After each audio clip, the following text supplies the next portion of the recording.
everyone, and welcome to How to Use Digital Library Databases through Spokane County Library District. All right, so to get started, I would like you to head over to your favorite browser. I'm going to be using Google Chrome today, maybe. There we go. All right, so I'm going to start by heading over to Spokane County Library District, with their URL or website address is scld.org. Again, that's scld.org. You can see that right up here. All right, once we get to the library's webpage, you're going to want to make sure that you have that library card. Now, in my previous video, I showed you how to go ahead and sign up completely online for your library card. So again, just make sure that you have those numbers handy. All right, so I'm going to scroll down on, this is on the library's main page, and we're going to look for the digital library. So you can see that right here. I'm going to click on the big old green button, and it's going to take me to all the different databases that Spokane County Library District currently subscribes to. Now, the databases sounds like a really fancy word, but really all it means is a collection of well-curated resources, and that can be magazines and journal articles. It can be newspapers, but it can also be things like movies and media and music, instruction guides, pretty much anything that I can categorize or group together. That's what a database is. So there's databases for just about everything that you can possibly think of here, but because we're going to be focusing on research today, we're specifically going to look at research databases. So the first one that we are going to look at today is something called Proquest. And what you'll do is you're going to scroll down until you find it, and it is right here. And you'll click on it. And if this is your first time signing in, it's going to have you enter in your library card number. And so you'll enter in the entire library card number. And if it prompts you for a PIN and you set up a PIN, you'll also add the PIN. If you did not set up a PIN, leave the PIN blank, and it will still let you into the database. All right, so we can look up absolutely anything we want here. The topic that I'm researching is science fiction's influence on innovation in the 21st century. And so I'm not going to write an entire sentence into my search bar, but here again is our search bar. But I do want to be specific about the types of resources that I'm going to look at. So the first thing I'm going to do is I'm going to make sure that the articles that the database is pulling are going to be full text. I need more than an abstract. I need more than just a couple sentences. I need the full text article. So I'm going to check that. And then I would prefer peer-reviewed articles. That means that experts in the field have read the research and said, yes, this is of high quality and there's truth to be told here. And so I definitely want that as well. So I've got my search phrase into the search bar, and I'm going to hit search, and it's thinking, and oh my goodness. So you can see that it's pulled up 29,938 resources. Now, that is way more than any one person can go through. So I can also limit the source. So I can, you can see that I already have full text and peer-reviewed articles limited, but I can limit it just to scholarly journals here. I can look for resources that have been published within the last 12 months, and many other different search filters. So no, like if you are pulling up that many topics or that many different articles on a particular topic, you do want to narrow that down. All right, so I'm just going to actually dive in from right here. So here's one that sparks my interest. It says nanotechnology in the age of post-human engineering. So this is definitely along the lines of something that I'm interested in. And so I want to know more. So I'm going to go ahead and click on the article. And an abstract is just a couple sentences that gives you just a brief description of the content within the journal article. And I read through this and yes, okay, I want to know more. Now, I'm doing a quick grab of resources today. So I'm not going to sit down and read through all of these articles right now. And that's great. But what I do want to do is I want to go ahead and save these so I can come back to them again. So what I'm going to do is that I have a Google Classroom assignment for this research project. And I want to go ahead and save it to this particular assignment in Google Classroom. So I'm going to come over here to All Options. And then you'll see that I have cloud saving. So I can save it just to Google Drive, or I can save it specifically to Google Classroom. So if your teachers for this project are assigning you this assignment through Google Classroom, just go ahead and use that as the format for research. When we are doing any type of research, it is always good to set up your discovery framework before you really get started. It's too easy to get things lost. So if I've got a scrap of paper over here that has a URL for a great article, and over here I've got some notes scribbled down, I'm going to end up losing something. So if I can have sort of a place for me to compile all of this that I don't have to go looking for it, I'm going to do better. All right, so I'm looking here. Okay, this is going to be in my media literacy class.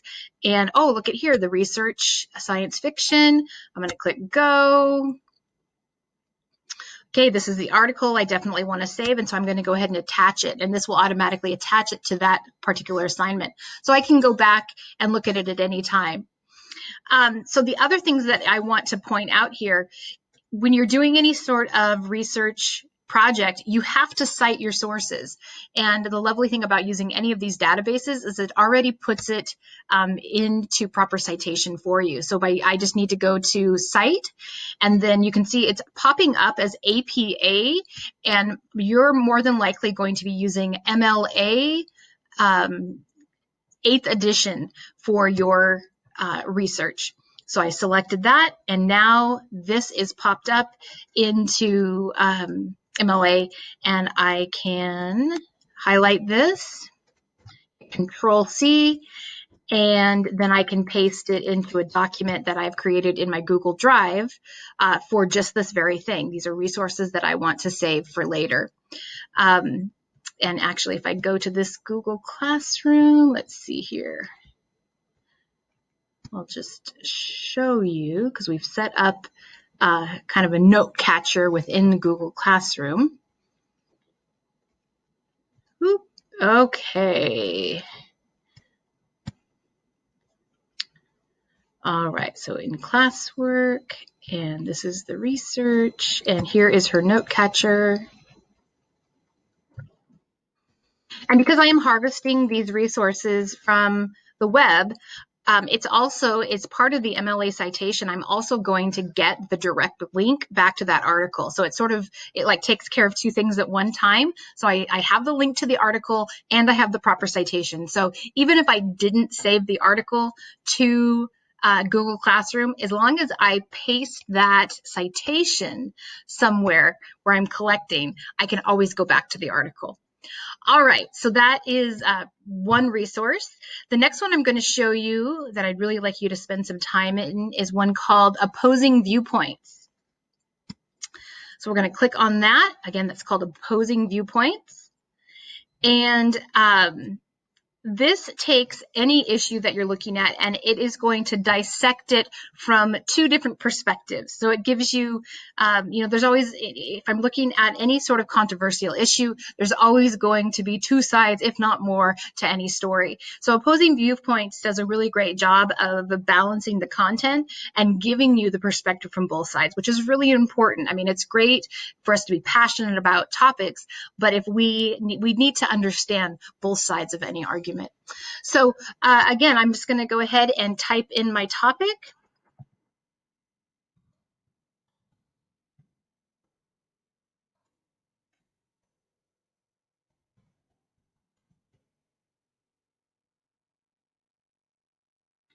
Okay, so it looks like it didn't pull up nearly as much as Proquest, but what I do have is I have 4 news articles and then I have 1 academic journal.